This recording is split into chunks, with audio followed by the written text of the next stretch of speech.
Баршаңызға қайырлы күн. Менің каналыма қош келдіңіздер. Бүгін мен сіздермен осындай духовкада пісіп шығатын, жұмсақ, әдемі және де дәмді болып шығатын осындай пирожкилер жасайтын боламыз. Видеоның соңына дейін қарап, менімен бірге жасап көріңіздер. Мұнда керек заттардың барлығын көрсетіп өттім. Барлық құрамды описаниеге жазып өтетін боламын.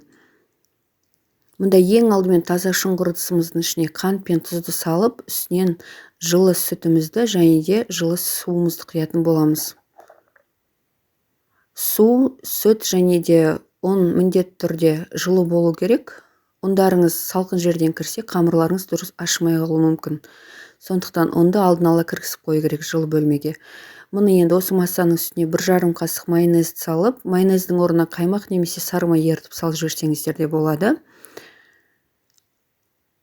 Мұнда осы сұйық массаның үстіне алдын ала еленіп алынған ұнды саламын.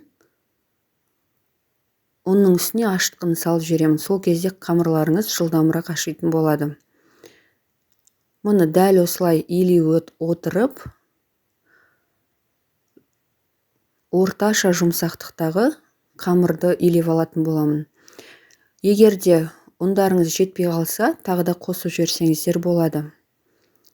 Мұны қамырдың барлығын басын біріктіріп алғаннан кейін, қолыма кішкене ғана сұйық май құйып, тағы да қамырды иіғанғанша 2-3 минут көлемінде илеп алдым. Мұны енді жылдамдатып, ыдысымыздың бетін жауып, қамырды ашуға 1 немесе 1,5 сағатқа жылы жерге қоямыз. Енді мұнда ішіне салынатын начинканы дайындаймын. Ол үшін картопты бетіне кішкене ғана тұз салып, осылай піскенше дайындап аламын. Енді мұнда картоптың ішіне салынатын пиязды дайындайтын боламын. Пияз салсаңыздар да, салмасаңыздар да, ол өз қалауларыңызша. Мұны пиязды осылай ұсақтап турап алып, қызып тұрған табамызға сұйық май керегенше құйып аламыз да, пиязды жұмсақ болғанша қуырып аламыз. Пиязға кішкене ғана тұз қосып жіберсеңіздер болады. Мұны менде пияз жұмсақ және де кішкене сарғыш болып дайын болды. Және де картошкам да дайын болды. Картопты осылай кішкене ортасынан бөліп жіберемін, тезірек пісу үшін. Мұны картоптың бетіне осылай пиязымызды сала отырып, картоп езгішпен жақсылап картопымызды езіп алатын боламыз. Мұны менде осындай өте дәмді салма шықты.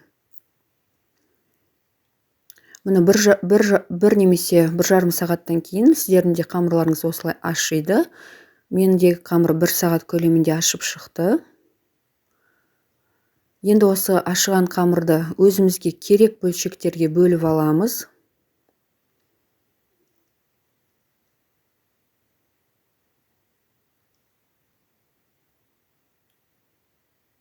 Енді ары қарай тағы да өзімізге керек мөлшерде осындай домалақ бөлшектерге тағы да бөліп алатын боламыз.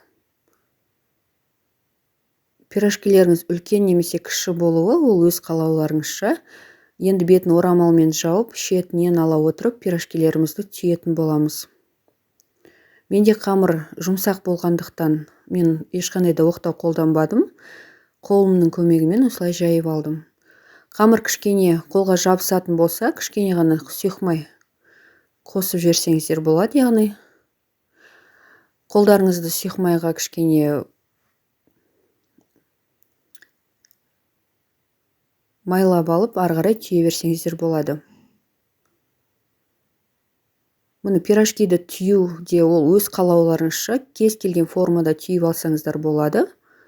Мұны мен осылай дәл видеодағыдай түйіп, ары қарай ол шовтың үстін тағы да 1-2 рет басып шықтым. Себебі бізде пирожки көтеріліп піскен кезде ашылып кетпес үшін. Мұны ары қарай барлық пирожкилерді дәл осылай әдіспен түйіп алатын боламын.